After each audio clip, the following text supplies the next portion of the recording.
جب یہ بات اس نے بولی تو بات کافی بڑھ گئی تھی اور بحث ہونے لگی تھی، اور پھر نوکرانی نے میرا بازو پکڑا تھا اور مجھے میرے کوارٹر میں چھوڑ آئی تھی۔ میں وہاں اکیلی بیٹھی اپنے زخموں کو یاد کر کے اپنے ماں باپ کو یاد کر رہی تھی۔ جب انسان تکلیف میں ہوتا ہے تو ماں باپ بہت یاد آتے ہیں۔ اس اکیلی حویلی کے عقوبت خانے میں مجھے آئے ہوئے 6 ماہ گزر چکے تھے، لیکن ان 6 مہینوں میں کوئی ایک بار بھی مجھ سے ملنے کے لیے نہیں آیا تھا۔ مجھے تو یہ بھی نہیں معلوم تھا کہ ان ظالموں نے میرے ماں باپ کو مجھ سے ملنے کی اجازت بھی دے رکھی ہے یا نہیں۔ صرف ایک بار میری دوست سلمہ نہ جانے کیسے مجھ سے چوری چھپے ملنے کے لیے حویلی آئی تھی، اور اس نے مجھے جو خبر دی تھی اس نے میرے دکھوں میں مزید اضافہ کر دیا تھا۔ اس نے بتایا کہ تمہارے ابا علی شیر کو لے کر راتوں رات کہیں دور چلے گئے تھے، کیونکہ علی شیر کی کنڈیشن کافی خراب تھی اور ان کے بارے میں اب کسی کو نہیں پتا کہ وہ کہاں گئے ہیں اور کس حال میں ہیں۔ یہ سن مجھے جیسے ہی پتہ چلے گا میں تمہیں ضرور بتاؤں گی۔ یہ سن کر میرا دل دکھ اور تکلیف سے پھٹنے لگا تھا کہ میرے باپ نے اپنے بیٹے کی جان تو بچا لی، اپنے بیٹے کی جان بچا کر مجھے اس جہنم میں چھوڑ کر یہاں سے چلے جانے میں عافیت سمجھی اور پلٹ کر میری خبر نہ لی۔ کیا میری ماں کو میری یاد نہیں آتی ہوگی؟ کیا انہیں میرا خیال نہیں آتا ہوگا؟ یہ سوچیں مجھے اندر ہی اندر کھا رہی تھی۔ پھر ایک دن اچانک حویلی میں عجیب سا شور مچ گیا۔ چاروں طرف سے بھاگ دوڑ اور گھبراہٹ کی آوازیں آنے لگی تھی۔ پتہ چلا کہ فضل بخت کی بڑی بیٹی کسی لڑکے کے ساتھ بھاگ گئی ہے۔ حویلی کے گودام سے پستول اور بھاری اسلحہ نکالا جا رہا تھا، اور جس لڑکے کے ساتھ وہ بھاگی تھی وہ بھی ان لوگوں کے ٹکر کے طاقتور لوگ تھے۔ اس لیے حویلی میں ایک بڑی اور خونی لڑائی کا خطرہ منڈرا رہا تھا۔ ہر بندہ پریشان تھا اور حویلی کا نظام درہم برہم ہو چکا تھا۔ سب لوگ ادھر ادھر بھاگ رہے تھے۔ میں نے اسی ہنگامے سے بچنے کے لیے جلدی سے اپنے کوارٹر میں جا کر دروازہ کمرے سے بند کر لیا تھا۔ تقریباً 3 گھنٹے اسی خوف اور وحشت کے عالم میں نے گزارے تھے۔ جب میں نے ہمت کر کے دروازہ کھولا تو حویلی کے صحن سے زور زور سے رونے دھونے اور بین کرنے کی آوازیں آ رہی تھی۔ میں جب بھی کوارٹر سے نکلی تو میں نے دیکھا کہ حویلی کے صحن میں ایک چارپائی پڑی تھی۔ ایک بڑی چارپائی تھی اور اس پر ایک سفید چادر تنی ہوئی تھی، اور حویلی کی بڑی عورتیں اس کے قریب بیٹھی دھاڑے مار مار کر رو رہی تھیں۔ لوگ تیزی سے جمع ہو رہے تھے۔ جب میں نے ادھر ادھر بھاگنے والوں سے پوچھنے پر پتہ چلا کہ اس لڑائی میں فضل بخت کو سیدھا گولی آ لگی تھی اور وہ موقع پر ہی جان سے ہاتھ دھو بیٹھا تھا۔ یہ خبر سن کر میں نے بے ساختہ آسمان کی طرف دیکھا۔ میری آنکھوں میں آنسو آ گئے، لیکن یہ آنسو خوشی کے تھے کہ آج آسمان والے نے مجھے ان ظالموں کے ظلم سے ہمیشہ کے لیے آزاد کر دیا تھا اور ان لوگوں سے میرا بدلہ لے لیا تھا۔ بے شک اللہ انصاف کرنے والا ہے۔ حویلی کے باہر بہت ساری گاڑیاں آ رہی تھی اور بے شمار لوگ جمع ہو رہے تھے۔ لوگوں کا بے انتہا آنا جانا تھا، تو میں نے اس موقع کو غنیمت جانا۔ میں نے ایک بڑی سی چادر لی، اسے خود پر اچھے سے لپیٹا اور وہاں سے بھاگنے کی ٹھان لی، کیونکہ مجھے اندازہ تھا کہ اس وقت سب کی توجہ اسی لاش اور آنے جانے والے لوگوں پر ہے۔ اگر میں اس وقت یہاں سے نکل گئی تو مجھے بھاگنے میں بہت آسانی ہوگی۔ میں نے سوچا کہ میں بھاگ کر جاؤں گی کہاں؟ میرے باپ کا تو مجھے کوئی پتہ نہیں ہے۔ پھر مجھے سلمہ کا خیال آیا کہ شاید وہ کسی طرح مجھے ابا تک پہنچا دے، ہو سکتا ہے اسے ابا کی جگہ کا پتہ چل گیا ہو۔ میں حویلی کے پچھلے راستے سے نکلی اور تیز تیز قدموں سے تقریباً بھاگتی ہوئی جا رہی تھی کہ اچانک ایک بڑی سی گاڑی تیزی سے میرے قریب بلکہ میرے آگے آ کر رک گئی تھی۔ گاڑی کے اچانک رکنے سے میں بری طرح گھبرا گئی اور میرے قدم وہیں جم گئے۔ میں ڈر گئی کہ میں پکڑی گئی اور نہ جانے اب کیا ہوگا۔ جب گاڑی کا دروازہ کھلا تو اس میں سے وہی نوجوان لڑکا نکلا جو عید کے دن اپنی ماں کے ساتھ حویلی آیا تھا، جس نے میرے حق میں آواز اٹھائی تھی اور مجھ پر ہونے والے ظلم کے بارے میں سوال کیا تھا۔ اس نے میرا راستہ روکا اور حیرت سے پوچھنے لگا کہ کدھر جا رہی ہو تم؟ میں نے بے ساختہ روتے ہوئے اس کے آگے ہاتھ جوڑے اور گڑ گڑا کر کہا، صاحب خدا کے لیے مجھے جانے دو، مجھے جانے دو، مجھے اپنے ماں باپ کے پاس جانے دو۔ میں اب اس حویلی میں ایک پل نہیں رک سکتی۔ فضل کا انتقال ہو چکا ہے اور میں نے ان لوگوں کے بہت ظلم سہ لیے ہیں۔ تم بھی بہنوں والے ہو تو خدا کے لیے مجھ پر ترس کھاؤ، مجھ پر ترس کھاؤ، مجھے معاف کر دو اور مجھے جانے دو۔ اس نے کچھ لمحے میری طرف دیکھا، پھر خاموشی سے گاڑی کا دروازہ کھولا اور مجھے بیٹھنے کا اشارہ کرتے ہوئے بولا، بیٹھو۔ جب میں ہچکچاتے ہوئے بیٹھ گئی تو اس نے گاڑی چلا دی۔ کچھ دور جانے کے بعد اس نے نرمی سے پوچھا تھا کہ تمہارے ماں باپ کہاں ہیں؟ کہاں رہتے ہیں تمہارے ماں باپ؟ تو میں نے روتے ہوئے جواب دیا تھا کہ مجھے نہیں معلوم، میں نہیں جانتی۔ اس پر وہ حیرت سے کہنے لگا کہ جب تم جانتی نہیں ہو کہ تمہارے ماں باپ کہاں ہیں تو گھر سے بھاگی کیوں؟ یہاں سے بھاگ کر جاؤ گی کہاں؟ میں نے کہا کہ میں اپنی ایک دوست کے گھر کا پتہ جانتی ہوں، بس آپ مجھے وہاں چھوڑ دیں، وہ ضرور میرے باپ کے گھر کا پتہ جانتی ہوگی اور وہ لوگ مجھے وہاں چھوڑ آئیں گے۔ وہ کہنے لگا کہ بیوقوف لڑکی، جب یہ لوگ اپنے صدمے سے سنبھل جائیں گے تو تمہیں پاتال سے بھی ڈھونڈ نکالیں گے۔ پھر وہ مجھے لے کر سلمیٰ کے گھر نکل آیا۔ سلمیٰ کے ماں باپ نے مجھے اس حال میں دیکھا تو وہ بری طرح ڈر گئے۔ اور انہوں نے اپنی بیٹی یعنی کہ سلمیٰ کو مجھ سے ملنے کے لیے منع کر دیا۔ وہ لوگ غریب اور خوفزدہ تھے کہ کہیں سردار کا عتاب ان پر نازل نہ ہو جائے کہ میں بھاگ کر ان کے گھر گئی تھی۔ لیکن جب گاڑی سے اس بڑے صاحب یعنی کہ اس نوجوان لڑکے نے اتر کر ان لوگوں کو بلایا اور ان سے شائستگی سے بات کی اور انہیں سمجھایا اور ان سے میرے ماں باپ کے بارے میں سختی سے پوچھا، تو پھر انہوں نے ڈرتے ڈرتے ایک پرچی پر ایڈریس لکھ کر دے دیا تھا اور وہ ایڈریس شہر کا تھا۔ اس لڑکے نے مجھے دوبارہ گاڑی میں بٹھایا، شہر کی طرف سفر شروع کیا اور اسی دیے گئے پتے پر لا کر مجھے اتار دیا۔ اور جب میں جلدی سے اتری اور میں اترنے لگی تو اس نے مجھے دیکھا اور کہنے لگا، حویلی میں ابھی مردوں کی بہت ضرورت ہے، میں واپس حویلی جا رہا ہوں اور کچھ دن وہیں آنا جانا رہے گا، مگر یہ مت بھولنا کہ میں تمہارے پیچھے کبھی نہیں آؤں گا۔ میں آؤں گا، ایک دن ضرور آؤں گا اور تم میرا انتظار کرنا۔ یہ کہتے ہوئے اس کی آنکھوں میں ایک عجیب سی چمک اور سچائی آئی تھی۔ اس نے کسی برے لہجے سے یہ بات نہیں بولی تھی اور پھر وہ گاڑی موڑ کر چلا گیا۔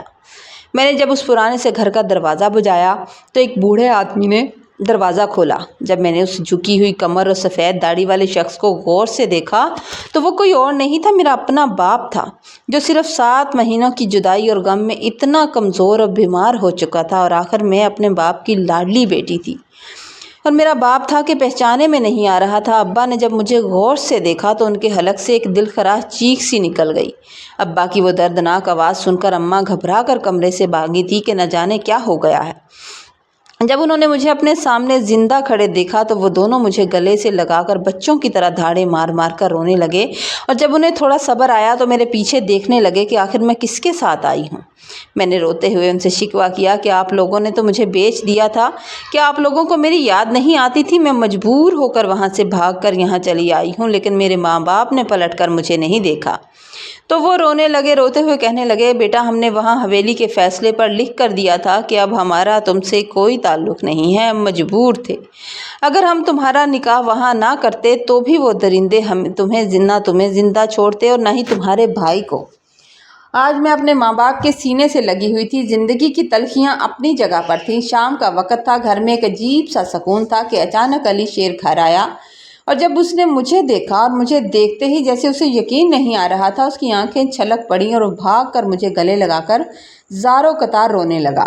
تو مجھ سے بار بار معافی مانگ رہا تھا کہ اس کی ایک غلطی اور اس کے کیے کی سزا مجھے بھگتنا پڑی۔ جب اس نے اسے تسلی دی اور میں نے اسے بتایا کہ فضل بخت تمہارے دیے ہوئے زخم سے نہیں، جلال کا بھائی اپنے یعنی کہ تمہارا دوست جو تھا وہ تمہارے دیے ہوئے زخم سے نہیں بلکہ نشے کی لت کی وجہ سے ہلاک ہوا ہے، تو وہ حیرت اور سکون کے ملے جلے جذبات کے ساتھ میری طرف دیکھتا رہ گیا۔ میں نے اسے بتایا کہ حویلی والے اب اپنے انجام کو پہنچ چکے ہیں، انہوں نے ہماری غربت کا فائدہ اٹھایا تھا لیکن اللہ تعالیٰ نے ان کے ظلم کا بدلہ لے لیا ان سے۔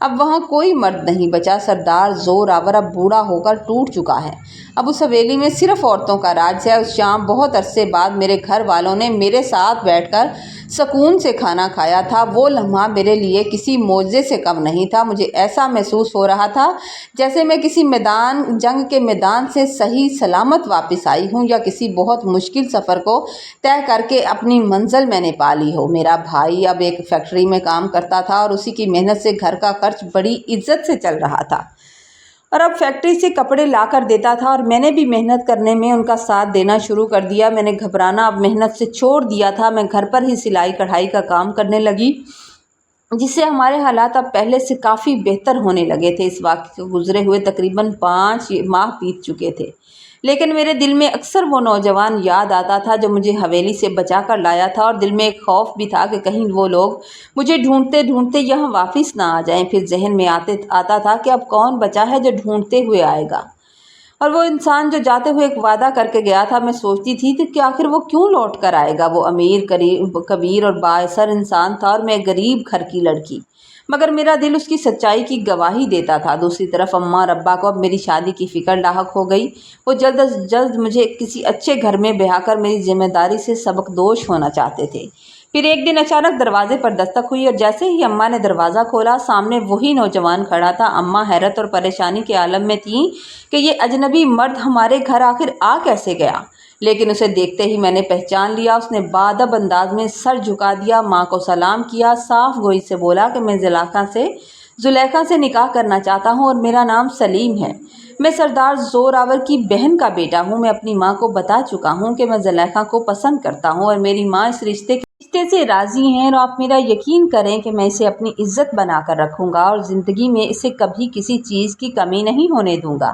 اس کے بعد وہ یہ کہہ کر چلا گیا کہ جب آپ اجازت دے دیں گے تو میں اپنی والدہ کو لے کر آؤں گا۔ ہم سب گھر والے سکتے کے عالم میں تھے کہ ایک ایسا شخص جو اتنی اونچی جگہ سے تعلق رکھتا ہو، آخر وہ ہمارے غریب گھرانے پر کیوں آیا ہے۔ علی شیر کو ابتدا میں غصہ بھی آیا تھا کہ یہ لوگ پھر ہمارے قریب آ رہے ہیں اور میں ایسی جگہ پر اپنی بہن نہیں دے سکتا، مگر میں نے اسے یقین دلایا کہ سلیم ان ظالموں جیسا نہیں ہے۔ اس نے ہی مجھے اس عذاب سے نکالا تھا، وہاں سے نکالنے میں وہی میرا ساتھی تھا۔ اگلے ہی دن کے سلیم اپنی والدہ اور خاندان کے کچھ معزز لوگوں کے ساتھ ہمارے گھر آیا۔ وہ سب لوگ بہت سادہ اور باوقار انداز میں رشتہ بھی لے کر آئے تھے اور میری ماں کے سامنے انہوں نے رشتہ مانگا اور بڑی عزت و احترام کے ساتھ ہمارا نکاح اسی دن ہو گیا تھا۔ شادی کے بعد جب میں اپنے نئے گھر میں داخل ہوئی تو میری آنکھیں پھٹی کی پھٹی رہ گئیں۔ میں حیران رہ گئی کہ وہ بہت بڑی حویلی تھی، وہ حویلی جو کسی محل سے کم نہیں تھی۔ میرا شوہر جو میرے ساتھ کھڑا تھا کسی شہزادے سے کم نہیں لگ رہا تھا۔ مجھے اس حویلی کے سب سے بڑے اور خوبصورت کمرے میں لا کر بٹھایا گیا تھا۔ میں نے زندگی میں کبھی نہیں سوچا تھا کہ میرا مقدر مجھے یہاں تک لے آئے گا۔ مجھے اپنی ان سہیلیوں کی باتیں آج پھر سے یاد آنے لگی تھیں جو میرے بچپن میں مجھ سے کہا کرتی تھیں کہ تیری زندگی میں کوئی شہزادہ آئے گا، اور سچ میں میری زندگی میں واقعی ایک شہزادہ آ چکا تھا جس کا نام شہزادہ سلیم تھا، اور وہ ایک بے انتہا اچھا اور شفیق شوہر ثابت ہوا جس نے میرے ہر پرانے زخم پر مرہم رکھا اور میرے بھائی کو ایک باوقار ملازمت دلائی اور میرے ماں باپ کا بہترین علاج کروایا تھا۔ اس نے مجھے وہ پیار اور وہ عزت دی تھی جس کی میں حقدار تھی۔ آج میری زندگی کا ہر دن خوشیوں سے بھرا ہوا ہے، ہر دن سکون سے بھرا ہوا ہے۔ میرے 2 پیارے بیٹے ہیں اور میں اسی حویلی میں ایک ملکہ کی طرح رہتی ہوں۔ کبھی کبھی سوچتی ہوں کہ حویلی کی وہی مالکن جس نے کبھی مجھے اپنے جوتے صاف کرنے پر مجبور کیا تھا، اپنا پاؤں آگے بڑھا کر مجھے کہا تھا کہ میں اس کے جوتے صاف کروں اور مجھ پر ظلم کے اتنے پہاڑ توڑے تھے، آج وہی عورت مجھے سردار سلیم کی بیوی کے طور پر دیکھ کر مجھ سے نظریں ملانے کی بھی ہمت نہیں رکھتی۔ اب وہ مجھ پر روب نہیں جھاڑ سکتی بلکہ میری عزت کرنے پر مجبور ہے کیونکہ اب میں صرف زلیخا نہیں رہی بلکہ سردار سلیم کی بیوی بن چکی ہوں۔ یہ سب اس مالک کائنات کی کرنی تھی جس نے مجھے اس عذاب سے نکالا اور اتنی عزت عطا فرمائی۔ سچ کہتے ہیں کہ ہر مشکل کے بعد آسانی ہے۔ میری کہانی کا یہ اختتام اس بات کا ثبوت ہے کہ صبر کا پھل ہمیشہ میٹھا ہوتا ہے اور اللہ کسی کے ساتھ کی گئی زیادتیوں کو کبھی رائے گاہ نہیں جانا دیتا۔ آخرکار ظلم کا دور ختم ہوا اور میری زندگی میں ایک ایسی صبح طلوع ہوئی جس میں نہ کوئی خوف تھا، نہ ندامت تھی، بلکہ صرف اور صرف خوشیوں کا بسیرا تھا۔ کہانی اگر آپ کو اچھی لگے تو آپ نے لائک کرنا ہے، کامنٹ میں ضرور بتانا ہے۔ چینل پر نئے ہیں تو چینل کو سبسکرائب کر دیجئے۔ اللہ تعالیٰ خوش و سلامت رکھے آپ کو۔ کہانی پر کامنٹ لازمی کیا کریں اور اگر پسند آتی ہے تو لائک تو ضرور کیا کریں تاکہ ہمیں پتہ چلے کہ ہم نے اچھا کام کیا۔